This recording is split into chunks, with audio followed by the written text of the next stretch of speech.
বছর খানেকের বিরতির পর আবারও ছোট পর্দায় ফিরছেন জনপ্রিয় পাকিস্তানি অভিনেত্রী ইয়ামুনা জাইদি। রোমান্টিক কমেডি ঘরানার নতুন ধারাবাহিক দেখ মাগার প্যারসে এর মাধ্যমে দর্শকদের সামনে হাজির হচ্ছেন তিনি। সিরিয়ালটিতে ইয়ামুনার বিপরীতে অভিনয় করছেন অভিনেতা হামজা সোহাইল। নতুন এই জুটি নিয়ে ইতিমধ্যেই দর্শকদের মধ্যে তৈরি হয়েছে কৌতূহল।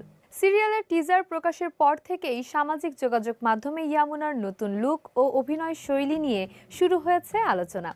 অনেক ভক্তই তার স্বাভাবিক অভিনয় ও পর্দায় উপস্থিতির প্রশংসা করছেন। 16 ফেব্রুয়ারি থেকে টিভিতে ধারাবাহিকটির প্রচার শুরু হওয়ার কথা রয়েছে। এর আগে সর্বশেষ 2024 সালে প্রচারিত কার্জি জান ধারাবাহিকে ইয়ামুনা জাইদিকে দেখা গেছে।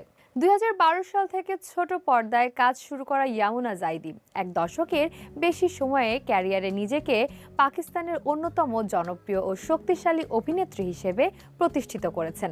তেরে বিন, দিল না উমিদ তো নেহি, সিনফ-ই-আহান সহ একাধিক আলোচিত ধারাবাহিকে তার অভিনয় দর্শক ও সমালোচকদের প্রশংসা কুড়িয়েছে। 2025 সালের ডিসেম্বরে করাচিতে অনুষ্ঠিত 24তম লাক্স স্টাইল অ্যাওয়ার্ডসে ইয়ামুনার পোশাক ও উপস্থিতি বেশ আলোচনার জন্ম দেয়। 36 বছর বয়সী এই অভিনেত্রী এখন পর্যন্ত 7টি লাক্স স্টাইল অ্যাওয়ার্ড অর্জন করেছেন। লাহোরে জন্ম নেওয়া ইয়ামুনা অভিনয়ে আসার আগে কিছুদিন রেডিও জকি হিসেবেও কাজ করেছেন। বর্তমানে তার ইনস্টাগ্রাম অনুসারীর সংখ্যা 1,03,00,000-এর বেশি, যা তার জনপ্রিয়তারই প্রমাণ।